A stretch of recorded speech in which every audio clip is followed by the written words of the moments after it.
আজকে কোনো ডিম মাছ মাংস কিছু করব না, এমনকি নিরামিষও কিছু রেসিপি দেখাবো না।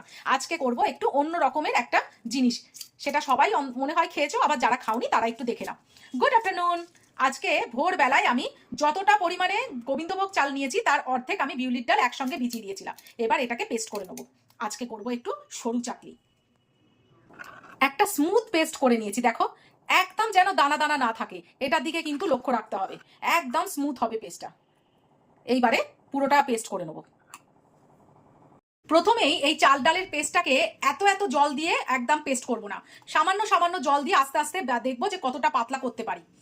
এই নুন দিয়ে দিলাম প্রয়োজন মতো, আর এইবারে অল্প অল্প করে জল দেব, বেশি জল দেব না। আগে একটু একটু করে মিশিয়ে মিশিয়ে দেখবো কতটা পাতলা হলো। এই যে হাতার পেছনে, যে হাতা বা চামচ যাই করো না কেন, হাতার পেছনে যেন একটা পাতলা স্তর হয়ে যায়, এই রকম রাখলেই স্ট্রেকচারটা তাহলেই হবে। আর আমি পাতলা করব না। একটা ফ্রাই প্যান গরম করতে দিয়েছি, আর সামান্য একটু তেল দিয়ে দেবো এর মধ্যে। এই একবারই তেল দেবো, আর কিন্তু আমি তেল দেবো না। এইবারে এই একটা টিস্যু পেপার নিয়েছি, এইটা দিয়ে পুরো ফ্রাই প্যানটা ভালো করে মুছে নেবো তেল দিয়ে।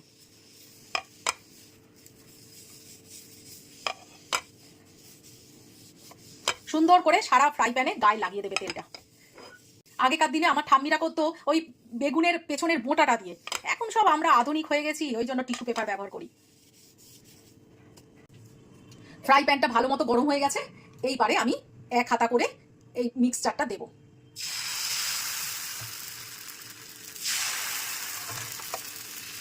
এইবারে এরকম ভাবে ঘুরিয়ে ঘুরিয়ে দেবো। এর মধ্যেও একটা টিপস আছে, যদি তুমি হাই ফ্লেমে করো তাহলে এরকম জালি জালি জালি জালি হবে, আর যদি তুমি লো ফ্লেমে করো তাহলে কিন্তু একটা প্লেন মতো সরু চাকলি হবে। এটা কিন্তু লক্ষ্য রাখবে। দেখো কি সুন্দর ধার দিয়ে আস্তে আস্তে উঠতে শুরু করেছে, বেশিক্ষণ সময় লাগে না, অপূর্ব খেতে হয় এটা। দেখো উঠে গেল, কিন্তু খুব সহজে উঠে গেল।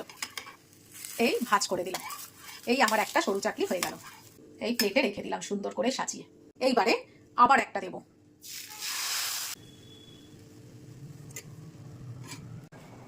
চাল ডাল যখন ভেজাচ্ছিলাম তখনই আমি একটুখানি আমার ছেলে যেটা ভালোবাসে সেই রকমই কিছু করার জন্য একটু বিউলির ডাল আলাদা সরিয়ে রেখে দিয়েছিলাম, সরিয়ে রেখে সেটাকেও আলাদাভাবে ভিজিয়ে রেখে দিয়েছিলাম। এবার বিউলির ডালটাকে পুরো শক্ত করে পেস্ট করে নিয়েছি, আর তার মধ্যে মৌরি দিয়ে দিয়েছি। এবারে করব রস বড়া। সামান্য একটুখানি বিউলির ডাল নিয়েছি, ওর জন্যই জাস্ট করব। এই পাশে আমি কড়াইতে সাদা তেল দিয়ে দিয়েছি, আর এই পাশে আমি একটা এলাচ দিয়ে জল গরম করতে দিয়েছি চিনি শিরাটা করার জন্য। এবার এই পেস্টটাকে একটু নুন আর মৌরি দিয়ে ভালো করে একদম ব্যাটারটা সুন্দর করে নেবো।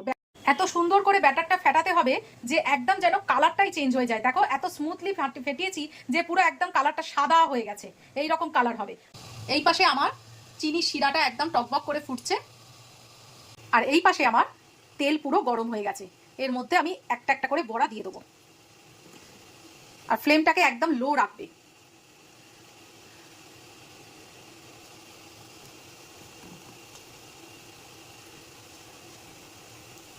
বড়াগুলো এবার সুন্দর করে ভাজা হয়ে গেছে, এইবার তেল থেকে উঠিয়ে এটাকে রসে ভিজিয়ে দেবো। ঠিক এইরকম একটা লাইট ব্রাউন কালার আসবে, তখনই কিন্তু তেল থেকে ওঠাতে হবে। এবার এক এক করে বড়াগুলোকে রসের মধ্যে এইভাবে দিয়ে দেবো। আর এই রস বড়া কিন্তু গরম গরম খেলে ভালো লাগবে না, এই রস বড়া একটু ফ্রিজের মধ্যে ঢুকিয়ে রাখতে হবে, বেশ ঠান্ডা হবে রসটা, তখন কিন্তু খেতে বিশাল ভালো লাগে। এই দেখো আজকে আমার লাঞ্চ সরু চাকলি, একদম নতুন গুড়। আর এইটা দেখানোর জন্য তোমাদের তাই জন্য রাখলাম প্লেটে, কিন্তু এখনো পর্যন্ত রস ঢোকেনি, অনেকক্ষণ রাখতে হবে, বেশ 4 ঘন্টা 5 ঘন্টা রাখলে রসটা একদম ঢুকে যাবে, এবং ফ্রিজের মধ্যে রাখতে হবে, ঠান্ডা ঠান্ডা দারুণ খেতে লাগে। আমি জানি না তোমাদের ওইখানে সরু চাকলিকে কি নামে বলো এটাকে, সেটা একটু জানিও তো কমেন্ট বক্সে। আর এই গুড়ের মধ্যে ডুবিয়ে বিশ্বাস করো 4 পিস করেছিলাম, করতে করতেই 1 পিস খেয়ে নিয়েছি, এত ভালো লাগে। আর এটা না 4 পিস শুনতে লাগে, কিন্তু একদম পাতলা তো, পেটের যে কোন কোনায় চলে যায় সেটা নিজেও জানি না, দারুণ খেতে লাগে। আর শীতের মধ্যে এগুলো করতে ভালো লাগে, বা খেতেও ভালো লাগে। এই গরমকালে না এগুলো ঠিক ভালো লাগে না, এই নতুন গুড় ফুড় পাওয়া যায়, দারুণ লাগে ঠান্ডায়। তো কেমন লাগলো অবশ্যই বলবে, কালকে একটা অন্য রেসিপি নিয়ে আসবো। তো টাটা।